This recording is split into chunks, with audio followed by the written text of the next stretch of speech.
కొంతమంది ఆయన నాన్ లోకల్లో ఉన్నటువంటి నాయకునికే టికెట్ ఇవ్వాలి మరి అని చెప్తా ఉన్నారు.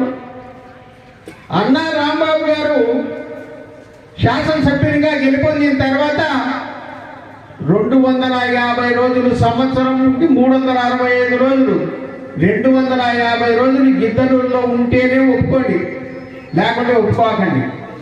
ఈ రాష్ట్రంలో ఉన్నటువంటి ఏ శాసనసభ్యుడు కూడా వాళ్ళ నియోజకవర్గాలలో 100 రోజులు కూడా ఉంటారు. అందరూ హైదరాబాదు, విజయవాడలో ఉంటారు. కానీ గౌరవ శాసనసభ్యులు అన్నా రాంబాబు గారు మాత్రం నియోజకవర్గ హెడ్ క్వార్టర్స్ లో 250 రోజులు సంవత్సరంలో ఉండడం జరుగుతూ ఉంది.